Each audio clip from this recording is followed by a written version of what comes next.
The Steam Machine won't cost what you think. This is by Linus Tech Tips. Recently, I visited Valve to check out their upcoming Steam Machine, a gaming PC that has the potential to massively shake up the gaming console industry. They were shockingly open about the specs, features, and the design, but there is one piece of the puzzle that Valve is keeping close to their chest: the price. And that's a pretty important piece, because when you look at the discussion online, people love this thing because they think it's going to be a $500 console killer, or they hate it because they think it's going to be yet another mid-spec pre-built gaming PC for $1,000 US.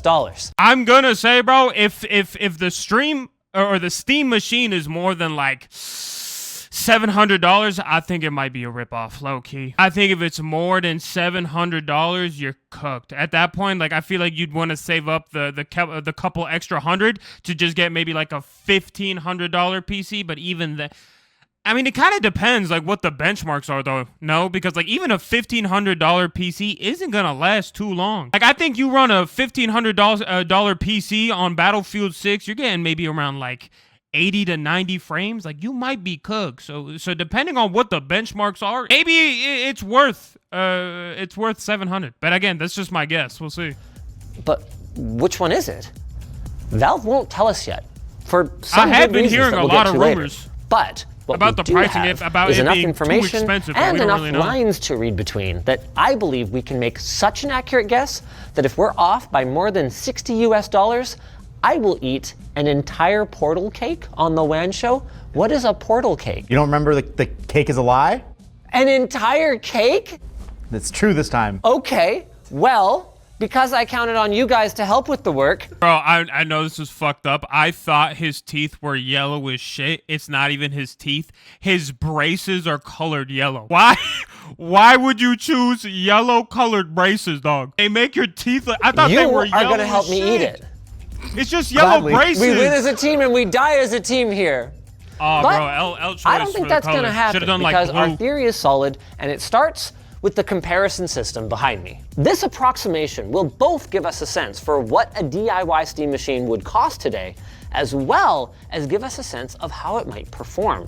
Because Valve, they ain't no fools. Oh, so we're going to do benchmarks. That's actually kind of lit. Perceived value of the experience of using the Steam Machine, not just the raw specs. Let's start with their CPU. Texture looks kind of nice. Rather, not quite their CPU. See, the Steam Machine uses a semi-custom 6-core chip from AMD, and while we would have loved to use the near-identical Ryzen 5 7540U, we don't have a custom motherboard to solder it to, so we're going to be stuck with the socketed desktop Ryzen 5 8400F. To get our performance estimate a little closer, though, we're going to tweak its power and clock frequency to be closer to Valve's baby. Now we just need to save and quit. It's not working. Oh wait, I know what the problem is. We didn't configure our segue to our sponsor. Ugreen. Their beginner-friendly NAS offers up to 120 terabytes of storage. Now we just put our equivalent CPU in there, and immediately we're completely off the rails with the ASRock B650M-H M.2 Plus, a motherboard that, other than being a motherboard, is as different as possible from the one inside the Steam Machine. I was about to say, is that the same one? It's much larger, with robust power delivery and a plethora of expansion ports and slots that just aren't needed in the GameCube, which, other than a socketed SSD and system memory, uses soldered components to save on space, complexity, and cost. Our board, then, is likely much more expensive than the one that Valve is using. However, the flip side is that creating a custom motherboard, that ain't free, and Valve is going to have to make up those costs somewhere. Perhaps by cheaping out on the RAM? Now, we don't know for sure that Valve will select generic JEDEC speed RAM like this 16 gig kit from Crucial. But what we do know is that they've chosen compact SODIMM modules in order to save space, which could cost them a little bit extra. We also know that the 7540U... Here's the thing, bro. From what he's saying, it's making me worried that the Steam Machine is going to be a lot more expensive for like what you're getting for performance. So every dollar for performance, like it's going to be overcharged. Now I'm thinking like it's in the thousands. just because everything is going to be custom made and it's going to be so tightly packed. Oh, hell no. Is rated for a maximum speed of 5,600 megatransfers per second. And unless Valve went more custom than they let on, that's probably about as fast as their semi-custom silicon will go. But that raises a big question. How custom did they go? What does semi-custom actually mean? As it turns out, it means pretty much off the shelf. Does look fire, but with some tuning really to the firmware, power profile, and drivers. And that choice tells us a fair bit, actually. Think back to the recent news about Xbox reportedly canceling their handheld. Allegedly, that was at least partially due to the fact that AMD wouldn't commit to a custom SoC unless Microsoft could guarantee at least 10 million units sold. So what I'm hearing is Valve is projecting enough sales to bother doing this project at all, and probably enough for AMD to give them a measurable price break, but not enough to sell 10 million Steam machines. Because if that were the case, they might have chosen something more custom, a strategy that clearly contributed to the incredible price-to-performance ratio of their handheld console, the Steam Deck. There's any number of different ways to interpret this. I mean, Valve has been burned on Steam machines. Bro, that controller looks like ash. Is that the same Steam controller they're going to be using? I think I saw a glimpse of it before, but this does not look good. Or is this their old one? Oh, I think this is their old one. Oh, Are they just playing it safe this time? Or I'm pretty sure the new one looks kind of similar too, though. For a Steam living room console that's also a computer is relatively small. I mean, to you and me, 10 million units is huge. I'd be stoked to sell 10 million units of anything, like the new transparent screwdriver from LTDstore.com. But when we compare that number to console sales, yeah, it is tiny. Even infamous failures, like the PS Vita and the Wii U, sold significantly more than that. So to me, this reinforces the few hints that Valve has given with respect to pricing. What it tells us is that while Valve could look for every possible lever to drive down price, they just aren't that interested in betting big on upending the console market. It seems like they're more interested in replicating the Steam Deck's success by giving gamers more ways to play Steam games and putting a reference platform out there for other hardware manufacturers to chase. And here's my problem, though. Aren't most Steam games, I feel like a lot of Steam games are more like dedicated toward mouse and keyboard instead of controllers. So it's like, is it going to be a set category of games that are only going to be compatible with a controller? Because it kind of has to be, because then how else are you going to play? Like, I see that they're trying to do like some kind of mouse pad on their controllers, but like, that is not going to feel good. Not at all. Who knows? Maybe install SteamOS on? Would you wait 2 years for the 60 series or upgrade now from a 3080 to a 5080? Bro, that is so funny because my friend literally asked me the exact same question yesterday. That is so funny. I said I'd low-key wait, bro. Just because like it may involve, like right now, the 50 series just started dabbling in like AI and frame gen. Or I think that was more the 40 series. And they upgraded it in the 50 series. I think I'd wait. Also, low-key, bro, with like tariffs and everything going on, your best bet is to wait. Like, I think a lot of that tariff news, and again, this is no political opinion, but with all the tariff news going on, I think once things switch up in January, like political power switches up in January, that stuff might settle down, so the cost of things might settle and or decrease. So I low-key, I might wait. And what's the difference? It's not like a PC. They're basically trying to make a console that runs Steam games, which I was just saying, like, how is that going to work? Because not most Steam games, like a lot of Steam games are more compatible for mouse and keyboard and not, not controller. With that in mind, then, it's not in Valve's best interest but to monopolize the market. But tariffs are definitely messing with They want to drive competition in it, which unfortunately means they aren't likely to slim down their margins and hit a Christmas listable $500 mainstream console. But on the other hand, it is Cyber Monday right now. About that point blank, and while they didn't say no, it really they also didn't say. But it's like, why not wait 2 years for a 6090? Which is kind of a downer. And we've yet to complete our descent. Seriously.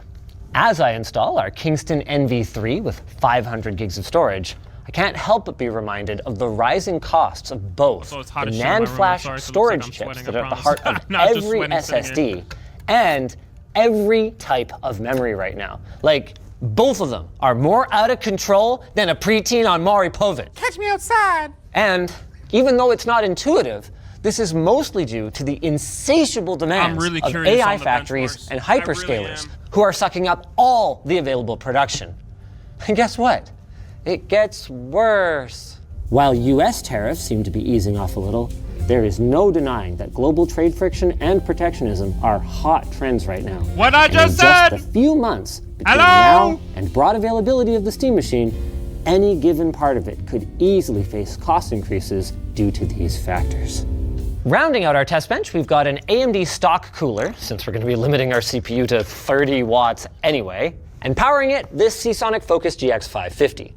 That's Not because crazy. the Steam I just Machine will called have a up the 550 thing. watt power supply, but because Which actually, now that I think about it, I didn't put that in like into calculations of is that gonna affect the price of the Steam Machine. The only thing is that I don't know the exact date that it's supposed to drop, so I can't really say. So I'm still gonna say like maybe around 1,000.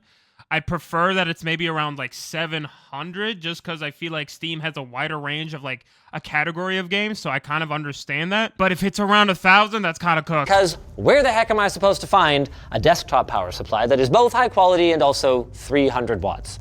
Now it's time to talk about what is arguably the most important piece of any gaming PC, the GPU. What we know is that the Steam Machine will have a semi-custom AMD RDNA 3 GPU.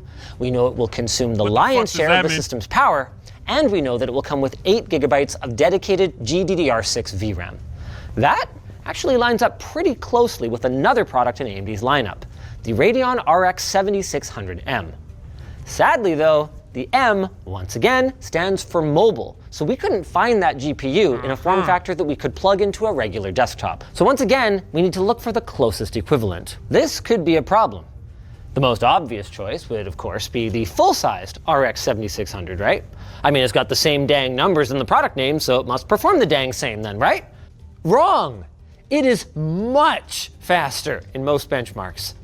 And if we want a GPU with similar performance, we end up with the RX 6600. But that is a full generation older, which means that it might not have the best support for AMD's latest features, and depending on the games we run and how much ray-traced lighting they use, its performance profile is not going to be the same either.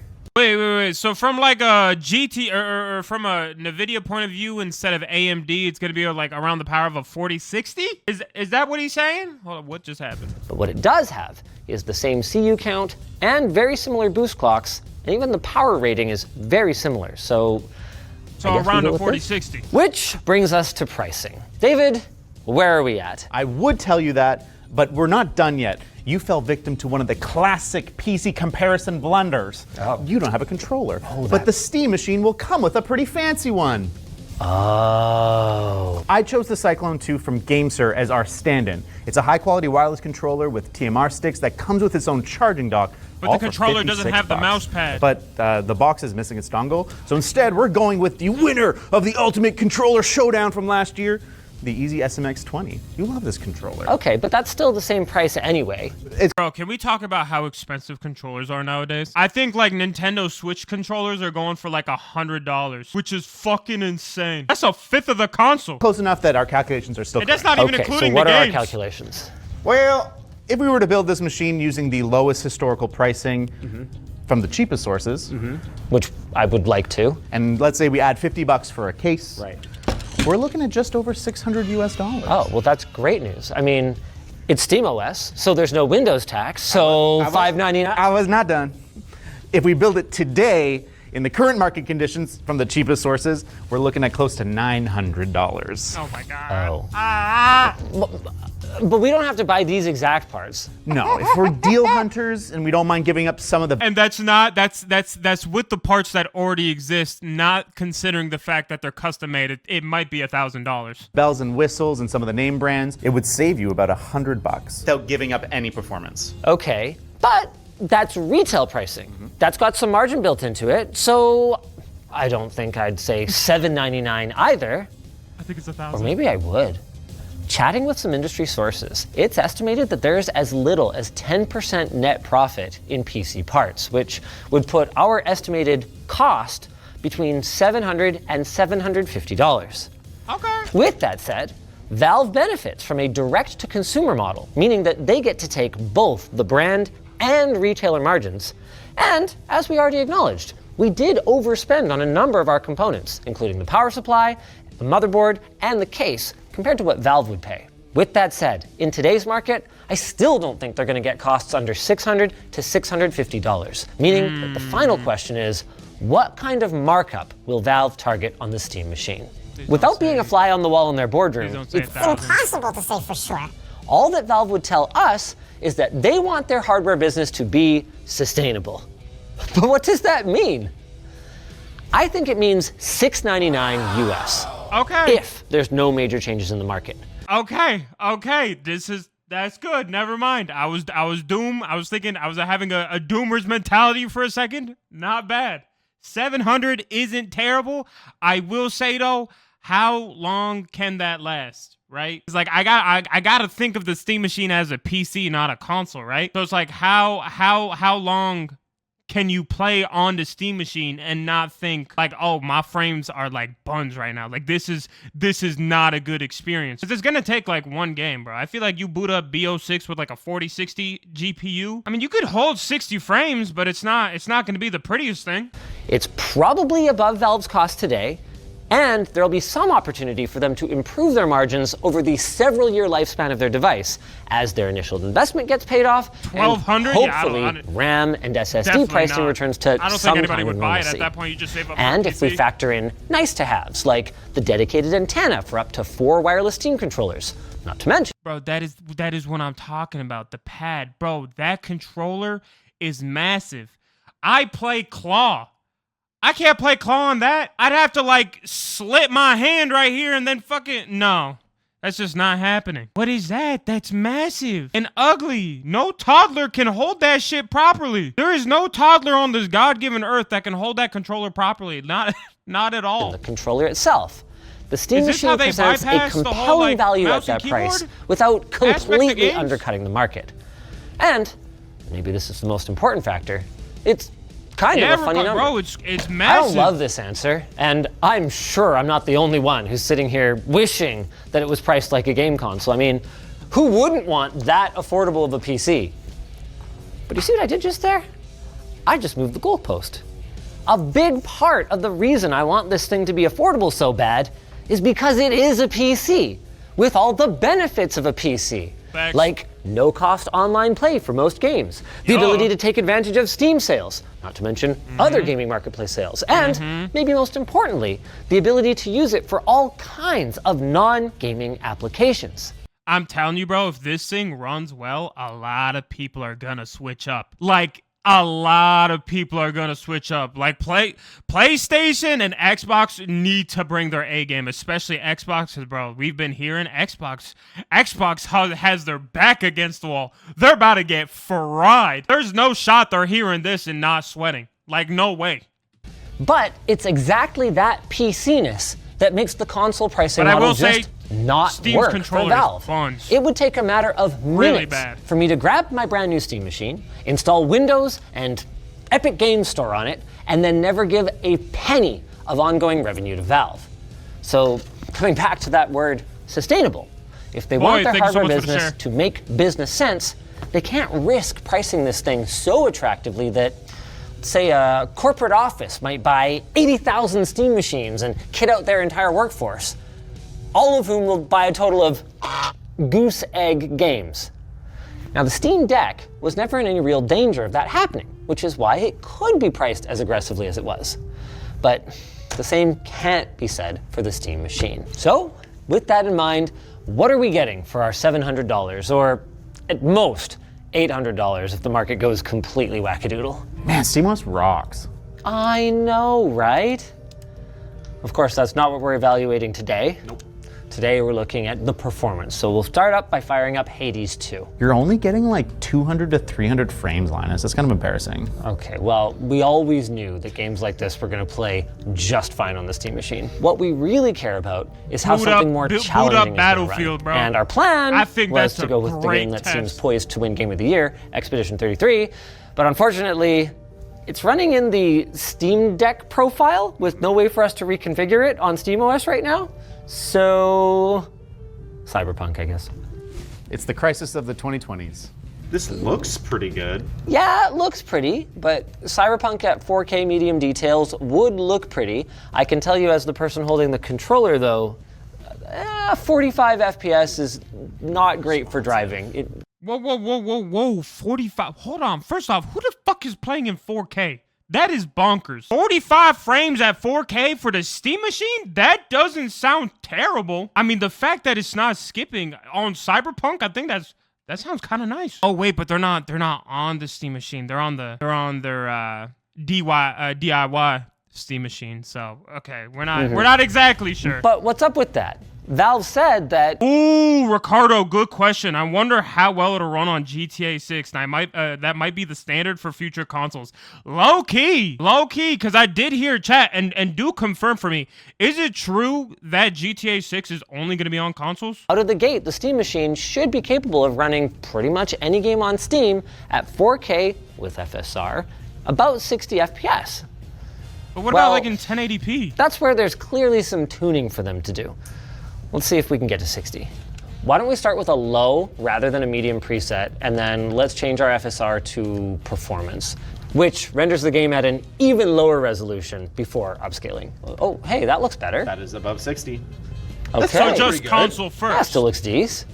There's a little bit of graininess. But like it'll eventually be on PC? That was a little bit of graininess in Cyberpunk. Yeah, that's true. You crank it, it's just kind of like a gritty, grainy style. Yeah, that was on purpose, right? Yeah. Yeah. Night City. This is very good. It's not the highest I've ever seen Cyberpunk look, but if you have complaints about this, you're very picky. But who's to say that gamers shouldn't be discerning? Okay. While this looks fine in a vacuum, it's only as good as how it stacks up to the competition. How does it look next to, say, a PlayStation 5? What about second 4K display? Normally, we'd have to have like multiple circuits to run two PCs. I mean, I know it's but the Steam machine is gonna be such a low-powered thing that we can have Steam machine, two but, like, TVs, a PlayStation, and a computer. I'm all in hearing one. good things. That's actually a pretty good point. The expectations for running something in your living room are a little bit different than, a dedicated battle station of a gaming PC. Being power efficient is definitely a plus. We're not in quite the same spot, but this is enough to give us an idea of how these systems will compare, both in terms of performance and in terms of image quality. It's funny, I think I'm actually running a touch sharper than you. Way sharper. I think I have better lighting. Really? Your lighting details are better. Is on mine. definitely better. But if I were to pick one, Well, here's the thing though. This is the PlayStation 5 just standard edition, right? This isn't the Pro. So this is basically running at like the level of a Pro, or maybe slightly above the standard. I mean, not terrible. Again, I feel like Steam games run better than most console games, but like I guess it really does depend on the game, right? I really want to see them play like some kind of like, I don't know, maybe like Fortnite or Marvel Rivals or Battlefield. Like, I want to see the benchmark for those. It's going to come out on console first, and then a year or two later, it's going to come out on PC. Yeah, boys, we might have to get a PlayStation 5 Pro or maybe the Steam machine. Low key. I mean, I guess that's not a console. I It's a think PC. I would pick that. I was gonna say, I'd PS probably Pro, pick the PS Pro it is. PlayStation. Interesting. You're in performance mode right now, right? Yes. Which means you're getting about 60 FPS, which is about the same as what I'm getting. Either way, though, there's no clear winner. There's no obvious winner, which tells us that as long as they're reasonably within range of a PlayStation 5 on price, they're reasonably within range on performance. 100%. Here, do you want to try? Yeah. Well, your inputs feel looser just because of the VSync. Also, that's a better controller than this, I'm sorry. The joysticks anyway. Yeah. The joysticks. The triggers on the DualSense are so cool. Yeah, now that I'm on Bro, the PlayStation 5, my they're level just of using detail at a Xbox distance controllers. is... That's not even the Ah, Steam man, machine I don't know, controller. actually, The Steam machine controller. LOD might be bulky similar. It's the lighting. and ugly. Honestly, It's the lighting that makes a huge difference on the disgusting PlayStation. controller. The nice thing about the Steam Deck is because it's a PC, you can tweak it to have the settings you want. Actually, here's the thing though. Because you can tweak so many settings, it makes me wonder, can you put like your own preferred controller into the Steam machine and it'll still read it? Like, can I just plug in a DualShock PS4 controller and use it? And it'll still like allow me to use that controller? Because it's a PC, right? Like, it's supposed to just work like a regular PC. Like when I plug my PC in, yeah, it's it's chilling. It'll read any controller. I'm hoping it does the same. If you have to use the Steam Machine's controller, it's cooked. So true. It's I cooked, find 'cause that everyone's thing a is little bit terrible. more sensitive to different settings appearing in their graphics. And so having control over that's really nice. Like you might not worry that much about jaggy, so then you can put that headroom somewhere else. On PlayStation, it's either 60 or 30, baby. That's your choice. Yeah, like if you sit farther from your TV, you could run that at 1080p if you really wanted to. Totally. So bottom line, Valve clearly has a couple of little details to polish up, but they have a few months to do it, and they've also made it very clear that they feel there is more juice to be squeezed from the hardware from a performance standpoint as well, with their custom drivers for AMD Radeon cards, not to mention deep integration with SteamOS, which we can't count on until we get the real Steam Machine in our hands, not this Frankenstein's monster. But even based on what we've seen so far, at this performance level, at this price, with this level of flexibility, not to mention that it's really small and damn near dead silent, I think it looks like a pretty compelling value. And according to Valve, the market for this box might be bigger than you would think. They estimate that the Steam Machine will be more powerful than what 70% of Steam users currently have. That doesn't necessarily translate to something that 70% of users would be interested in purchasing, a bold but claim. it does mean that it's Low-key. almost certain that the Steam Machine will find an audience, even if it does cost more than we estimate. I just hope that it doesn't cost too much. Or if it does cost too much, Please, I hope it not doesn't in the succeed thousands. too much, because I'd love for Valve to just say, oh, we didn't sell enough of these. You know what, screw it. Let's just upend the living room console. Not to mention the entry-level workstation space. Like, look at the way the Steam Deck seems to have lit a fire under Nintendo's lethargic butt. I love Valve as a disruptor. And I also love our sponsor. Vessi. Their biggest sale of the year is going on W. right Vessi? now. Whether it's a chilly, damp morning, Want more Steam Machine content, get subscribed as we have more on the way, but in the meantime, you should check out either of our recent Valve hardware And W Video. Boys, I mean, it's looking pretty good for the Steam Machine. I do think they might up the value. Just, again, it depends on what's going on with tariffs and all this stuff and how things are coming in from overseas. But, like, I'm thinking price-wise, it might be anywhere between $700 to $1,000. I think if it's any more than that, like, it is you really got to decide between a Steam Machine or just a regular PC. Here's the thing, too. Though the standard PlayStation 5 and the Steam Machine were running at around the same FPS level, you gotta also think about the fact that there are more accessible games on the Steam Machine. So though, yes, like you might be getting the same performance, at the end of the day, you're gonna get more out of the Steam Machine. Plus, you know, most Steam games run fairly well. But yeah, W Video.